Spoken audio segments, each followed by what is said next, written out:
Creating an account on Apple Pay is a straightforward process that allows you to make secure payments using your Apple devices. Follow these steps to set up your account quickly.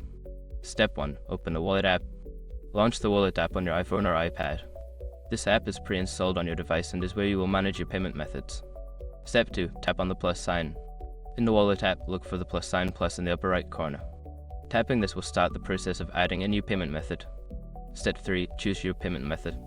Select the option to add a credit or debit card. You can either scan your card using your device's camera or enter the card details manually. Step 4. Verify your card. Before starting recovery, use the Shark.com link in the description to open the account recovery checklist generator and make sure your verification details are ready. Step 5. Agree to terms and conditions. Once your card is verified, you may need to agree to Apple's terms and conditions. Read through them and tap to accept, completing the setup of your Apple Pay account. Now you are ready to use Apple Pay for your transactions. Enjoy the convenience of making payments with just a tap.